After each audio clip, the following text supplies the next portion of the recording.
did you realize it was going to play so well? We don't know if it plays well yet. Yeah, it plays well. Yeah, but It plays so well. you don't know yet.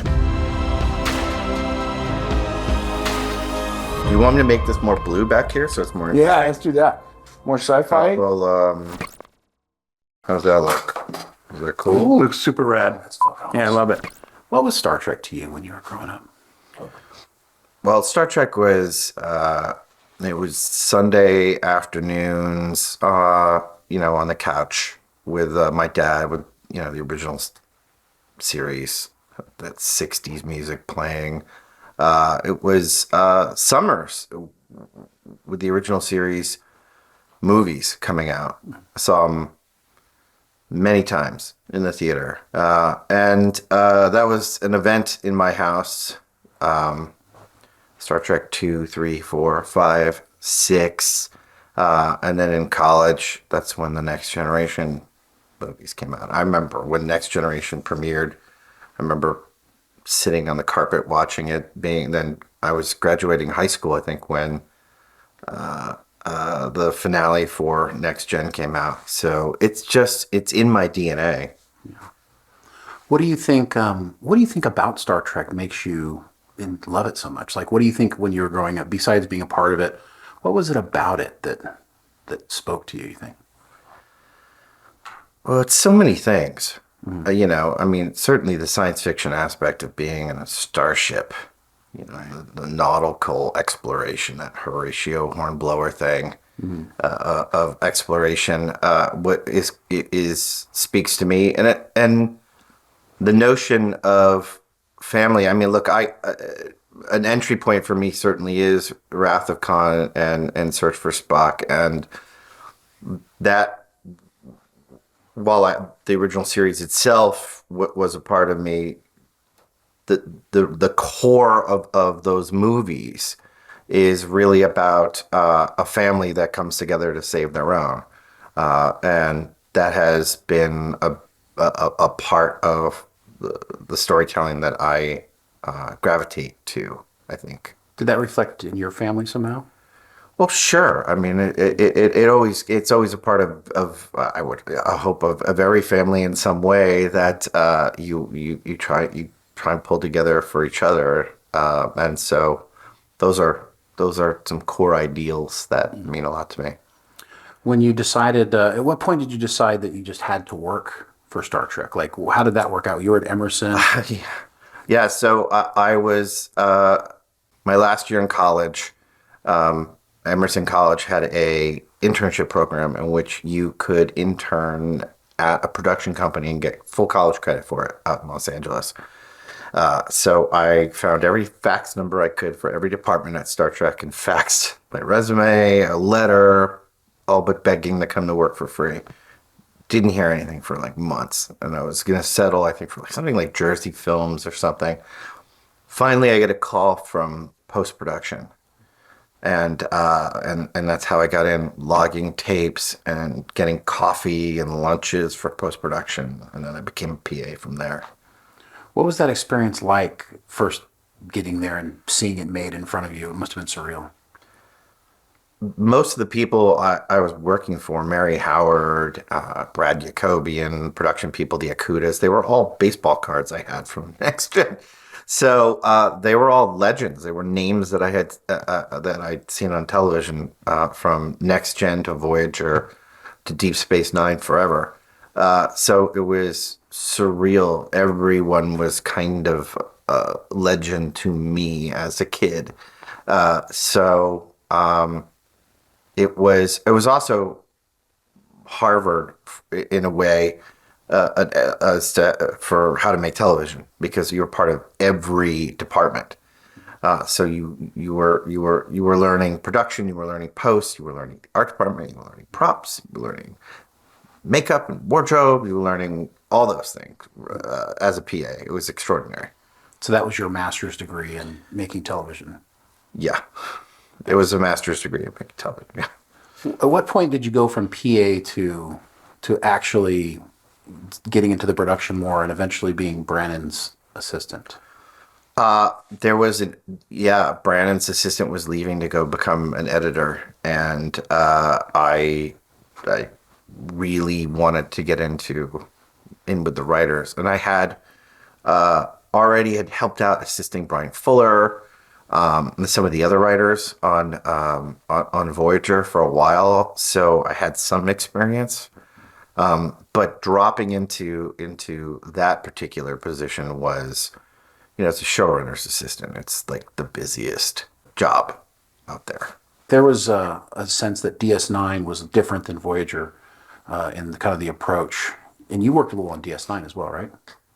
Only in the respect that I was a PA, where we would occasionally I would help out and go over to the set and deliver things and whatnot. So I was able to walk around the set, which was incredible. But Yeah. I wasn't really on the show. What did how did this translate to getting to Enterprise?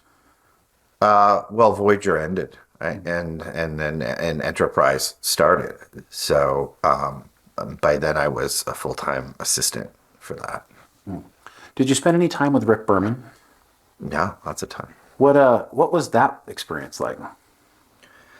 I mean, all of it was an education. It was, at that point, Star Trek was a well-oiled machine. They were well over hundreds of episodes of television in the can.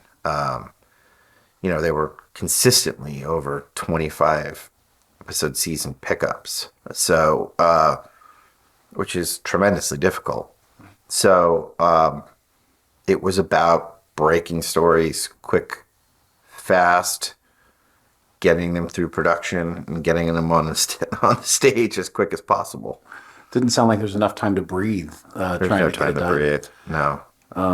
As you guys progressed through the seasons, I think Manny Koto came on. How did you feel yourself growing through those 4 seasons? Did you feel like you became more entrenched, ingrained into the process? Were you involved in any of the writing stuff, or?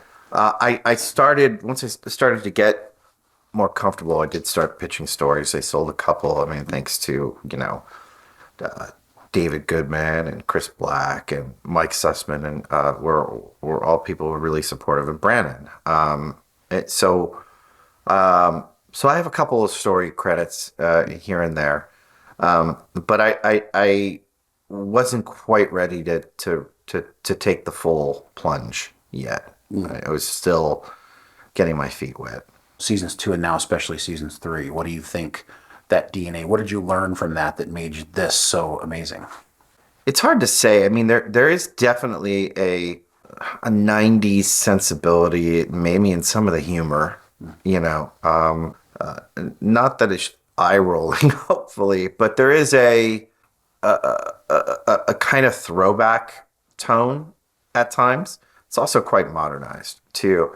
But there is a bit more of the Berman era feeling at times, and also not. I think probably some of the criticism of the show would be they should just go to a planet and explore it, and they should not do any serialized anything. And that's not necessarily the show.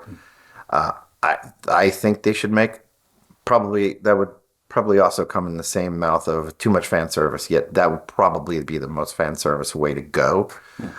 So I don't know. I think there is a certain sensibility to how these characters come together to solve problems with science, I suppose, that does feel like it's part of that history. Right.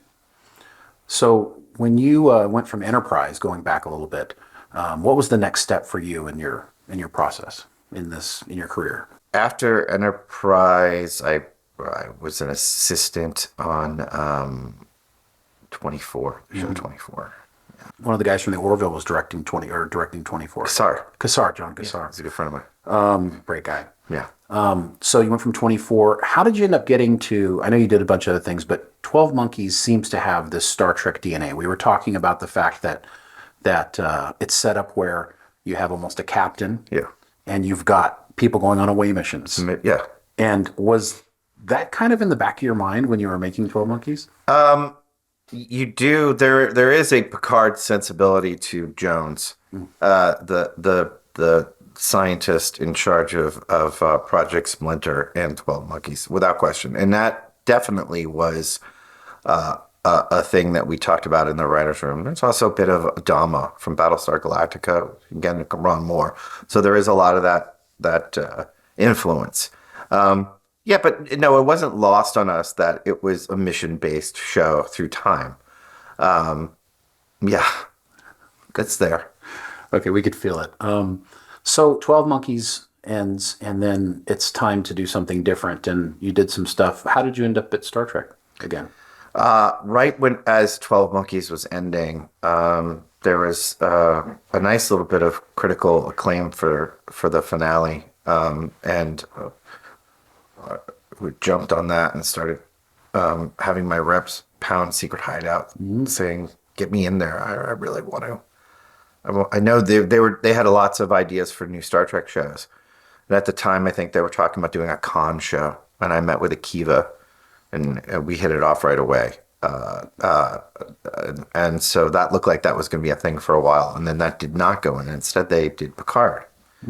But they had already had creators and showrunners in place for that. So I moved on. I did this broadcast network show, MacGyver, and just to get my broadcast chops, which was really fun, interesting, totally different muscle. And then about a year later, they said that they would need someone to come in to help Akiva with Picard season 2 and then take over for season 3. And I was like, I want to meet on it right away.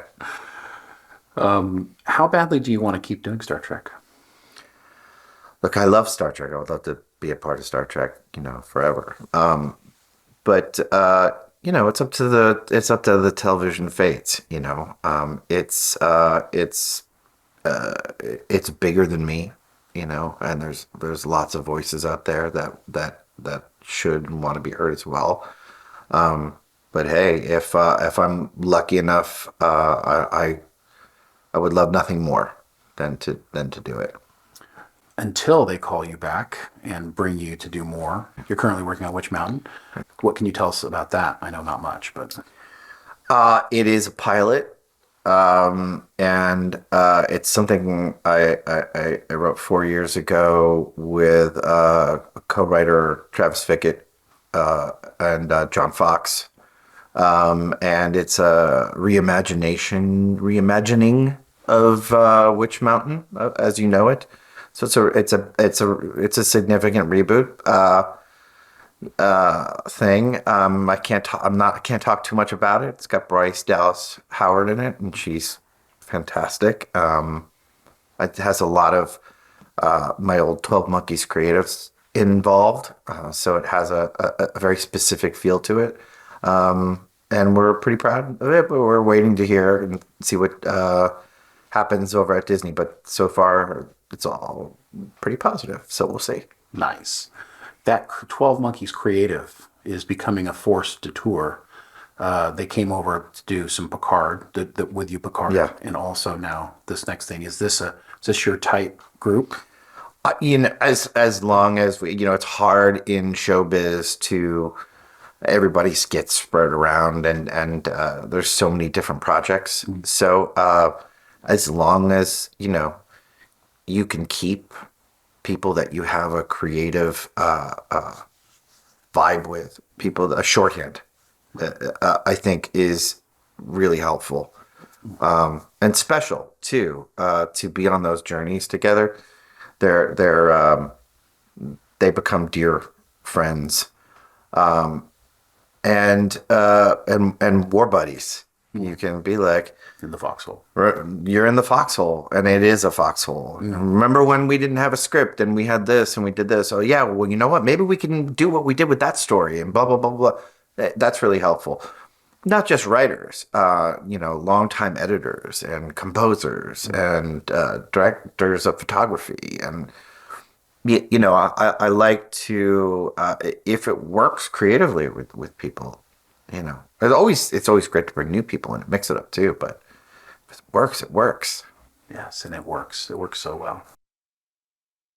The 250th anniversary of Frontier Day.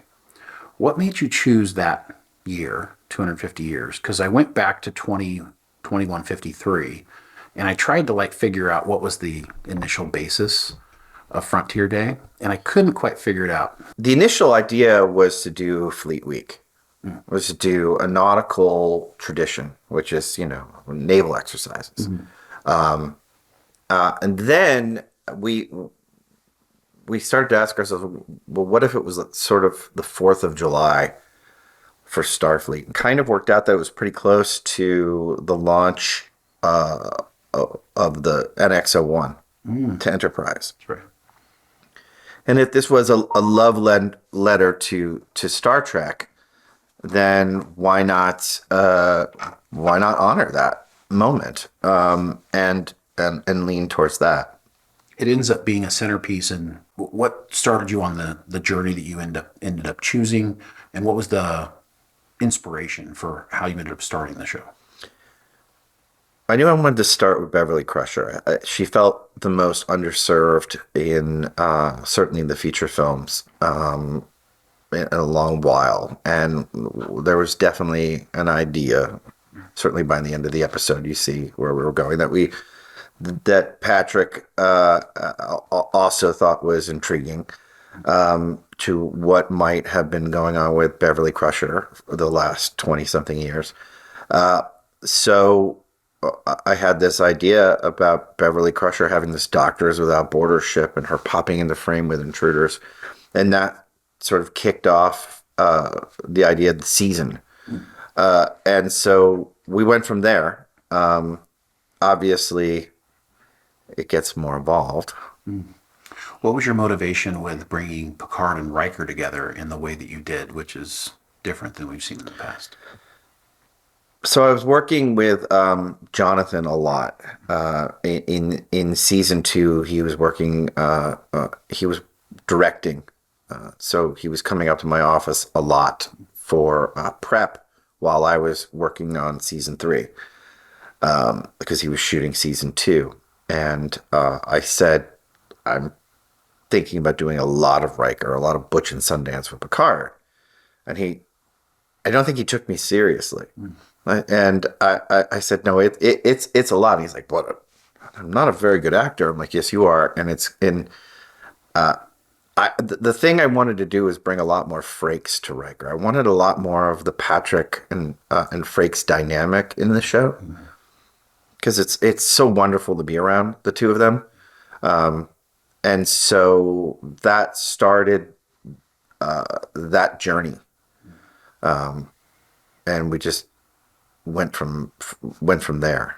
That shows through, by the way. So you captured that, what we have all heard the behind the scenes feels like. There's so much good humor in this, appropriate humor. How did you come up with this whole get out to the Titan, use the Titan as a vessel to get to where they want to go? What was that thinking? It had to be a Starship-based season for me. It felt like it was time to get back out into space. And it didn't feel right for them to just get back on the Enterprise. So the Titan seemed like a good choice with Riker's history, that he would try and leverage any power he had to get back onto a starship, to get out that far outside of Federation space. And so who better for them to run into than First Officer 7 of 9? It's a little wish fulfillment to see her in Starfleet. And then quickly you see not everything is as we might have expected. It's not as wonderful for her as we might have hoped. And it was an excellent transition, because we did see her get a field commission at the end of Picard season 2. Yeah. So it made sense that this would be the case. Yeah.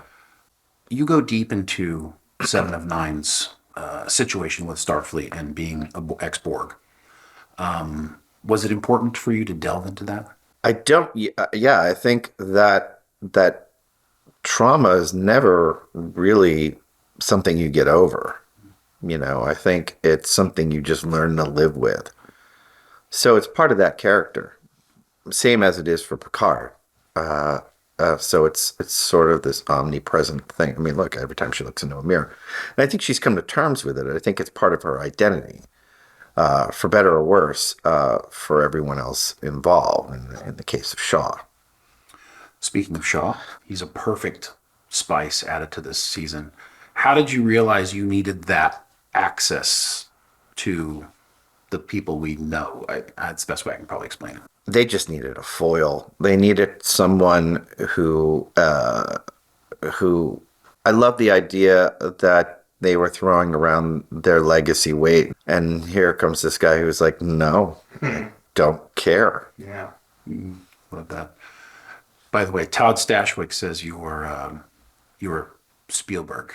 You were the embodiment of Spielberg. What do you think about I that? looked directly at the camera and said, "Don't let this go to your head." It's not. Don't worry, it's not going to my head. Is he okay? Was he on anything at the time? Was he drinking? Was he drinking? He's got. I love Todd. He's very sweet, and way too kind. Raffi Yeah. is lights different than she was in seasons 1 and 2 of Picard.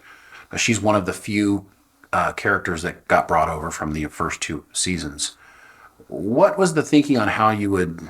Was there an intentionalness to develop this character to a different place? What was the thinking behind that? Well, I just like the idea that she was Starfleet intelligence, and I thought that was a really interesting way to pick her up in deep cover, and I like the switcheroo.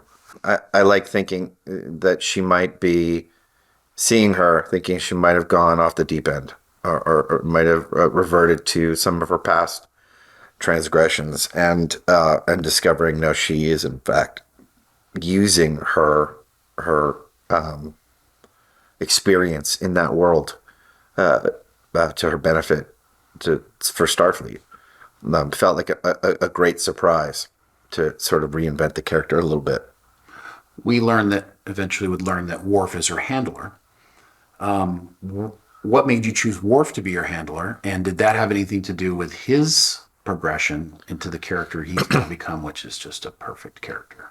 So the idea for Worf this season, when we talked to Michael and when we were breaking it, was that he was a little bit more of a samurai, that he was out there chasing down leads from the Dominion War.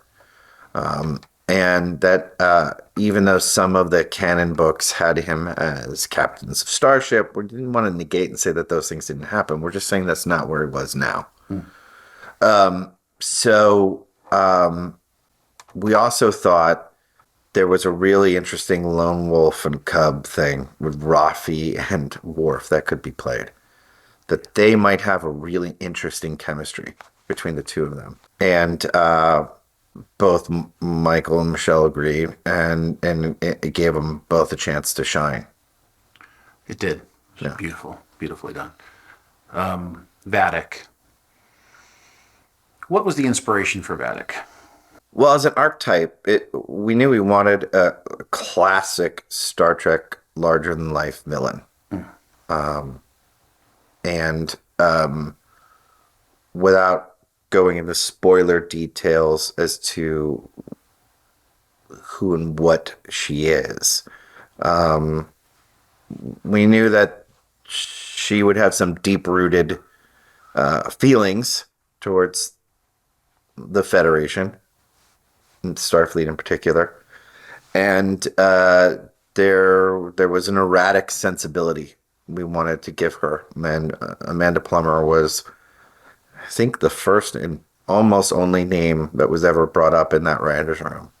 Why? I'm just curious. I've just always been a fan of Amanda Plummer. I love Amanda Plummer. And there's also the Star Trek DNA in there as well. But that wasn't at all a deciding factor or a really strong contributing factor at all. It was mostly about Amanda. Amanda has the ability to show certainly that erratic sensibility, but also great sensitivity and unpredictability that we thought was right for the character. Ed Spoilers. What was the motivation for Picard having a son, it being Beverly's?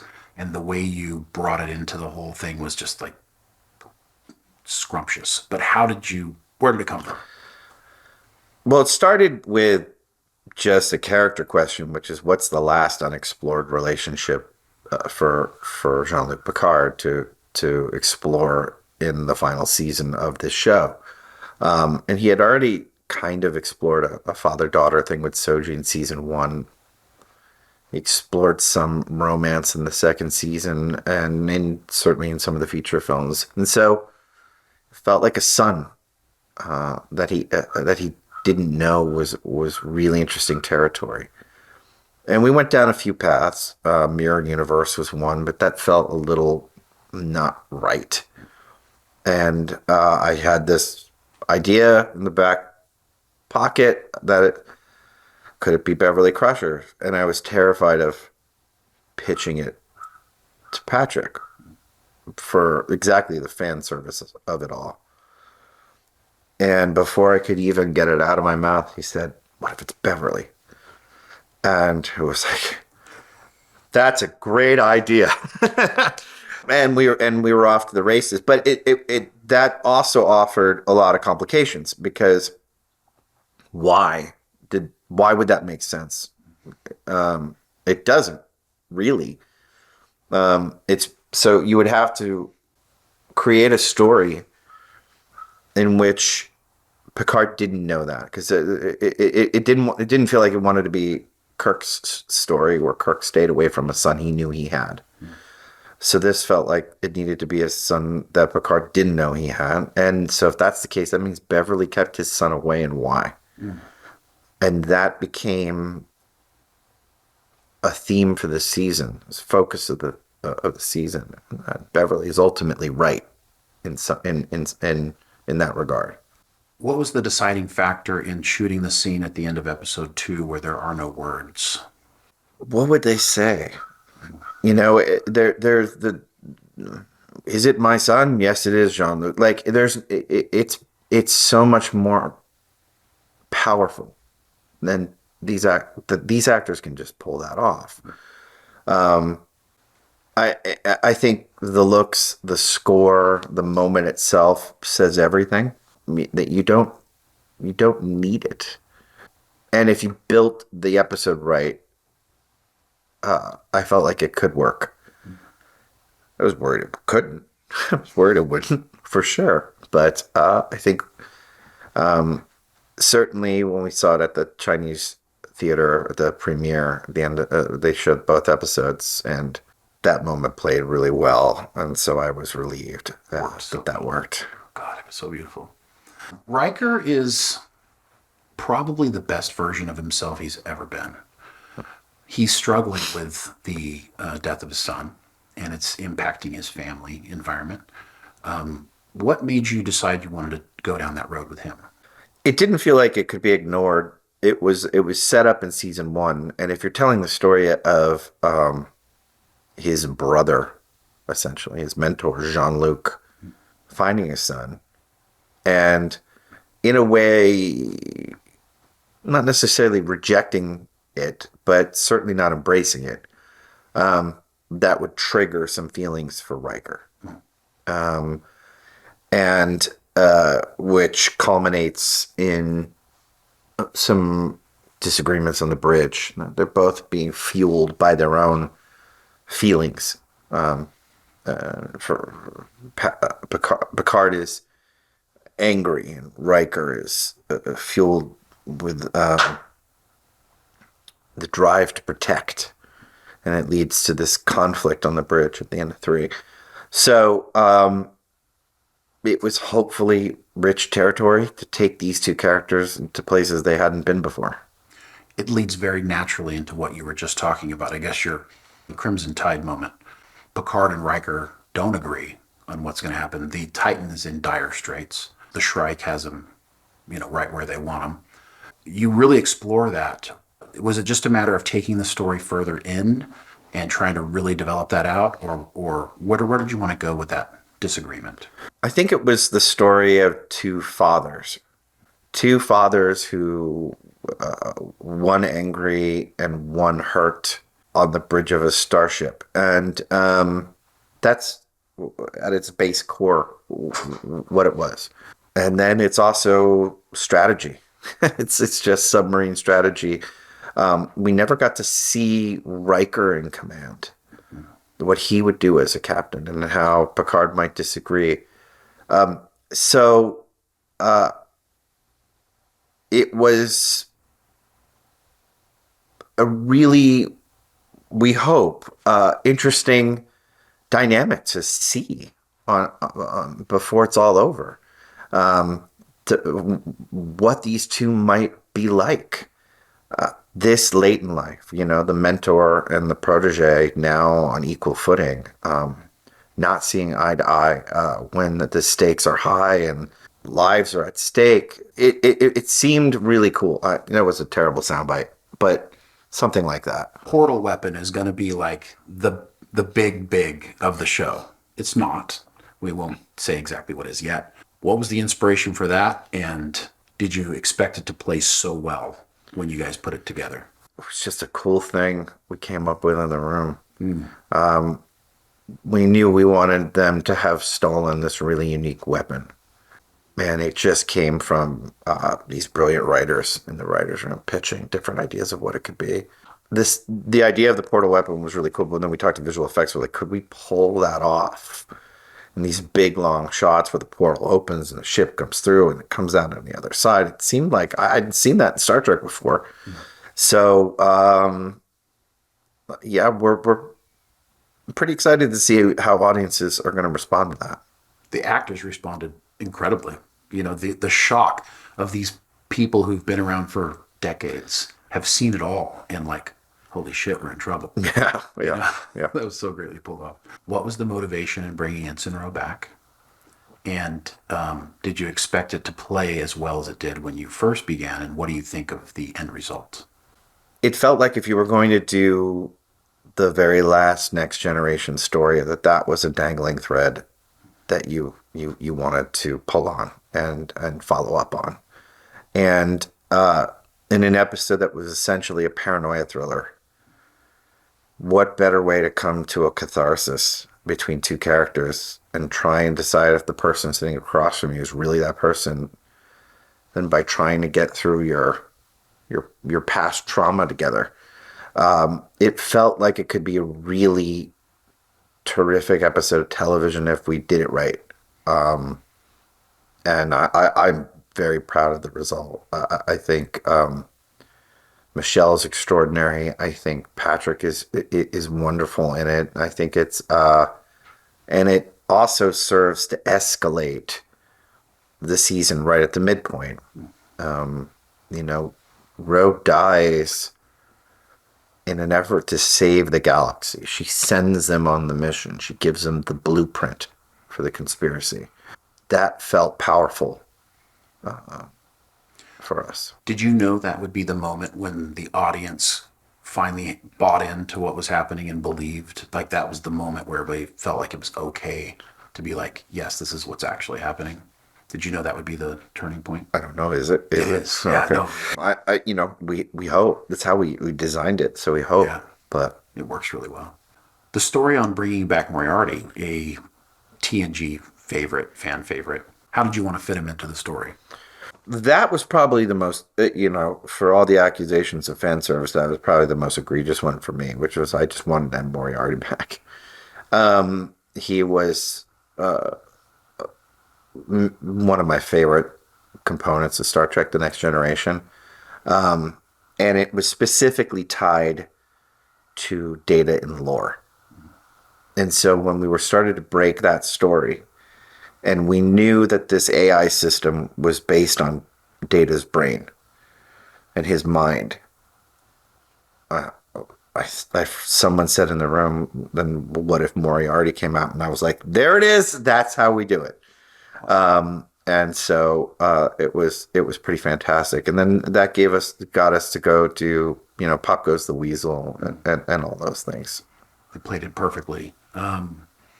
He's not in it for very long. And I think some of the fans have been, thinking he's going to be the big bad villain. So it'll be a nice surprise that he's not. Yeah. but as you said, it leads into Data lore. You knew you couldn't bring Data back specifically, at least I believe so. So what got you to the point where this character is who he ends up becoming? Certainly after Nemesis, it was clear that Data copied everything over onto B4, and it was unrecoverable. It didn't work. But technology now is at a point where it might. Certainly it had worked by the end of season 1. It was recoverable in some way.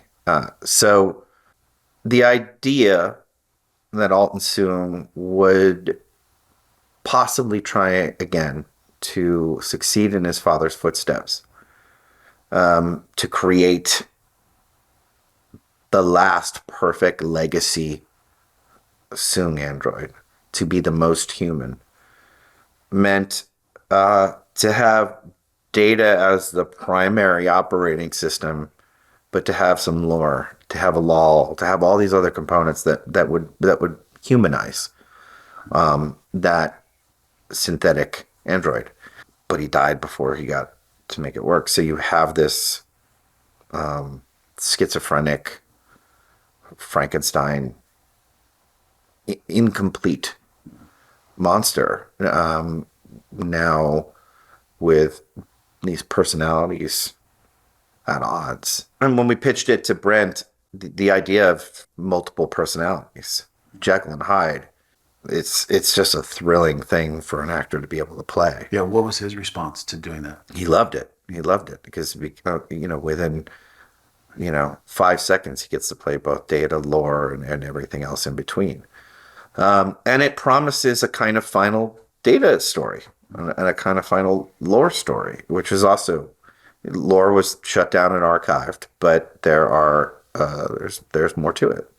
Geordi, the Starfleet Museum. When you were trying to fit him into the story, was that just a natural conclusion, or how did you see that fitting? Yeah, it felt like Geordi is the engineer who loves a starship. Where better to put him in the final resting place for these legendary starships? Felt cozy. That's where I would want Geordi to be. Right. That's great. And bringing his daughters in, where did that come from? Well, the idea for the show was always the passing of the torch from the last generation to the next, and the LaForge sisters was an idea just from watching All Good Things. It sort of implied that he had a large family, and when I spoke to LeVar, I mean, I was aware of Mika Burton being out there in the world and her aspirations for being an actress. I was like, we should make Mika be Alondra LaForge, and he loved that idea, and so we just ran with it. We get a stunningly visual approach to the Fleet Museum that I think most fans, if they're not really paying attention, they might miss it. How difficult was it to recreate all those, wonderfully historic vessels and to give fans the feeling that they're really seeing something that is historical? It made sense that in the Star Trek universe that place existed. It was difficult from a design standpoint. We liked the idea that it was the old space dock, that there was a new space dock and the old space dock, that they dumped the old space dock. What did they do with it? So, but it was difficult to, certainly each one of those ships have to be reconstructed in CGI. And so that's an expensive proposition for us to do, but it felt worthy. How great of a job did Dave Blass do on this? He's amazing. Show? He's amazing. It's amazing. Everybody gave their heart to it. We're all fans. As it should be. Yeah. The Enterprise D. When did you know you wanted the Enterprise D to come back, and how did you fit into the story? From minute one, I knew the Enterprise has to be. We can't do a Star Trek Next Generation reunion without the Enterprise. We couldn't go. It was a choice. We could build the Enterprise E bridge, or we could build the Enterprise D bridge, or we could build the F. The F wouldn't have any emotional resonance. the E had some resonance, but only did the feature films. The D had 7 amazing years, and this is where these people met. This is the beginning, and now we're at the end. So the D felt right. And so that was and I had, look, I've been skewered on the social media for not including the E. And look, I've put it out there that the E had a final adventure. It's classified. We know Worf had something to do with it. Someone's going to tell that story. Maybe it'll be me. Maybe it'll be somebody else, and it'll be amazing. But I love the E. I want the E to have its due. It wasn't this story. The F wanted to honor the fans who love Star Trek Online. It's not my ship, but I think it's cool. The D felt right here for the end, and so it's a secret we've just had to hold on to for years now. To the F for a second. So Star Trek on Instagram gave away that the F is being decommissioned, which we thought was interesting that they put that out there. We find out in the episode that the F doesn't quite make it. What was the motivation to do that and to introduce the final newest Enterprise? I love the idea that this whole time with the Titan, you were telling the origin story of the Enterprise G, of the new Enterprise. This underdog that earned its place as the flagship title in Starfleet. I don't know that everyone's going to love it, but I love it.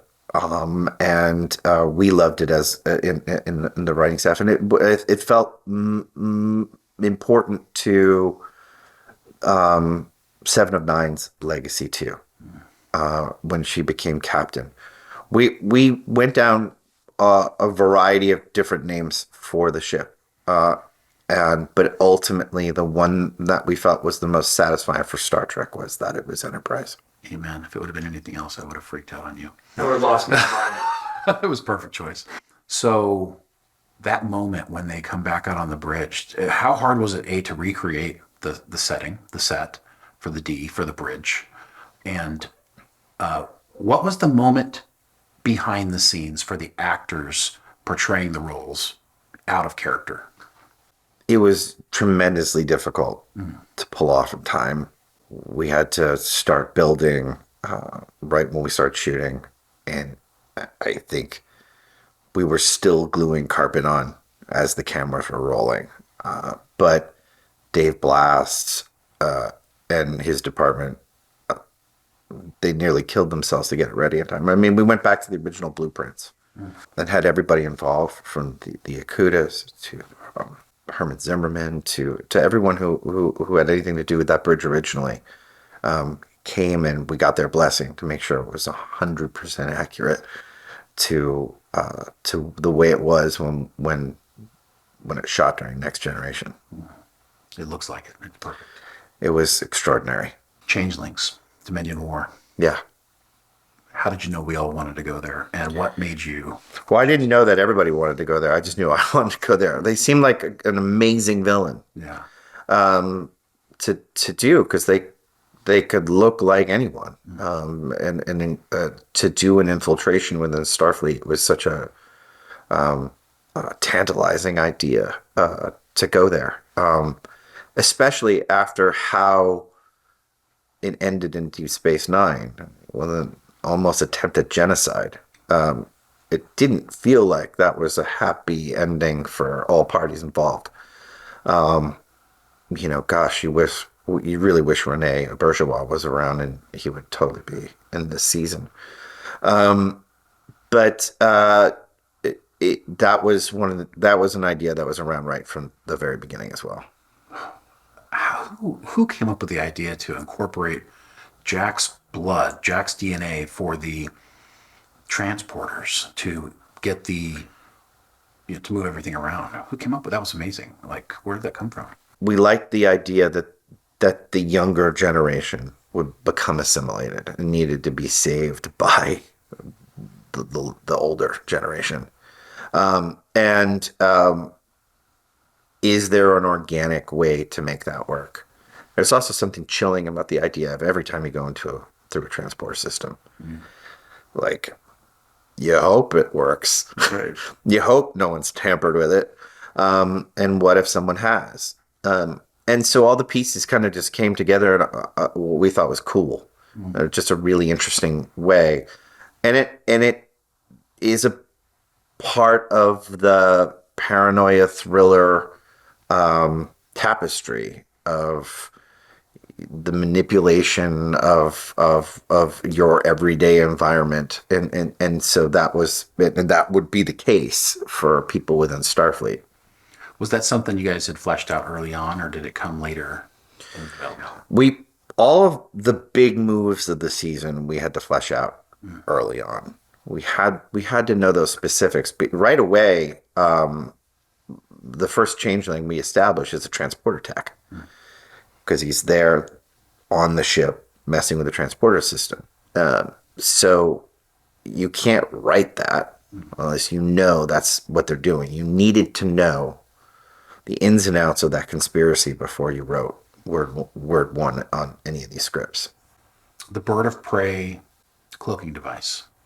Genius. Like technology that's old to, Right. to combat the new. Where did that come from? And was it just, some people are going to scream fan service, but it has a purpose. It's beautiful. I mean, how did you decide that? I don't care if they scream fan service. It actually came from they were on the run and they needed to hide. The organic trace of that was, they're like, well, it's in a weird way they need a cloaking device, and we knew they were going to go to Geordi for help. And then the next question was like, well, maybe Geordi has a cloaking device. And then the next thing said, well, what if they had the bounty? So yeah, sure, you could say it's fan service, but it's awesome. So shut up. And it has a purpose. It's like, it makes sense. Awesome. We didn't just do it to do it. Kirk was on the run too. So. Right. Again, yeah, and that's whatever. Gotcha. Why the Borg? Right? Yeah, why the Borg? Yeah, I mean that's an emotional reason. Yeah. Yeah. So the Borg was a very early idea. It was one of the first things I talked to Patrick about. Was I asked him? I said, "What's the very worst thing that ever happened to Picard?" And he thought about it, and he's like, "Locutus." And I said, "And what's the very worst thing that could happen to his son?" And he'd never want to see his son go through it. He said, "Locutus." I said, "What if we did that?" And he started to lean in, because neither of us necessarily wanted to go to the Borg well again unless it was a really emotional story. Once we asked those questions, it started to illuminate a path for us that it asked, what do we pass on? We pass on good things, we pass on bad things. And that was, what if Picard had inadvertently passed on some part of Locutus to his son, and someone was trying to weaponize it. So deep. It felt also like a proper next generation conclusion. A story that was set up 30 years ago could finish here. The motivation for Shaw's feelings, we've learned, that felt so naturally perfect, because you don't know why he's being a dick for a while. Right. How easy was it to incorporate that, and did you realize it was going to play so well? We don't know if it plays well yet. Fuck yeah, it plays well. Yeah, So well, it's so wrong. you don't know yet, guys. There's always a really interesting aspect of that pilot of Deep Space Nine was that moment with Picard and Sisko. We thought it would be really interesting to tell the story of a former engineer who rose through the ranks of Starfleet, who was there that day. I even remember when I was a kid watching Star Trek: The Next Generation. After Picard was assimilated, 2 episodes later, he's back on the bridge. Seems like a bad call for Starfleet. It seems like, obviously they did a scan and he seems like they thought he was fit for duty. And then in First Contact, they sort of suggest he still has some connection to the collective. He can still hear them. So it's always been this thing in my mind that there's got to be people like Sisko who have a real resentment to this guy being this legendary captain who is also a key component to essentially Pearl Harbor, to a surprise attack, to this horrible tragedy. What better way to do it than this monologue by Todd Stashwick, this Indianapolis Robert Shaw Yes. monologue by Todd to Patrick, and he's just phenomenal in that scene. 1,500 men went down. Yes. Yeah. It was beautiful, beautiful. Couple of cameos. We got Tuvok. Mm-hmm. What was the idea of why Tim Russ, and how did that all go down? Why not Tim Russ? He's amazing. It's great to see a great Vulcan again. I love Tuvok. He's one of my favorite Voyager characters. I also liked how he would have been very difficult to read. She's not quite sure if he's a changeling or not, and him being a Vulcan wouldn't help that. Right. So they're doing a vocal analysis. They're watching everything to see if this is this him? It could be him. Is it not him? And then of course we flip the card, and it's not him. It's tragic, and hopefully he's okay. Yeah. Admiral Shelby. Yes. And why, I guess. I want to say why. Why did you bring her, and why did you kill her? Well, who better to be there for the Borg surprise attack than Admiral Shelby, who was there for the Borg surprise attack? We had talked about quite a few people. There was some names that I ran up the flagpole that I wasn't allowed to use. But Shelby, she's an amazing actress too, Elizabeth Dennehy, and came in and had that monologue just down pat. It was perfect. She looked great. It just worked out perfect. It worked out perfect. And she's a connection to the most important Borg story of them all. And it's very believable that she would be in the position she's in. Yeah. All that, especially even with Tuvok, it's very believable where they're at in the universe. Yeah. That makes sense. Is there anybody else that you wanted to bring that just didn't work out, or, Yeah, but I can't talk. Can't talk about it. Okay. The Enterprise G comes out, and Captain Seven. When you developed the ending, did you do it with the realization that you wanted it to move forward to future Star Trek? Was that intentional? It was certainly the right ending to that story. And by right ending, it's the right beginning. You want to know that your heroes go on in this case. Obviously, I'd love to tell that story. Yeah. Obviously, but if not, then in your imagination, it's good to know that the Enterprise exists with Captain Seven and Jack and Raffi by her side, going out there with Esmar and Mura. That it exists, and it's a fitting ending to that story, I think. One thing I missed: the bridge crew, very eclectic group of aliens. Was that intentional, or how did your choices come? Yeah, I mean, it's Star Trek, right? You want to see infinite diversity and infinite combinations. Okay, and then finally, the Q thing that we wanted that tells me you really want to do more Star Trek. Can you talk about why you decided to use Q with Jack? I really wanted to see Q again. I love the idea that even though we had seen some version of what Q might believe is a final scene with Picard, Q's infinite. And he goes on forever. And he says, "Oh, you're so linear. You could have Q forever." And that he would spend a lot of time with the next generation. I like the idea in my head that when he was going to lean into Picard's ear and whisper at the end of All Good Things, he was actually going to talk about Jack. And why not do that here? It's actually kind of one of my favorite scenes in the entire season. Is that last moment with Jack and Q. It gives me goosebumps. And we didn't have a lot of time to shoot it. And I love John. And I love that final look on Ed. And I want to see that show.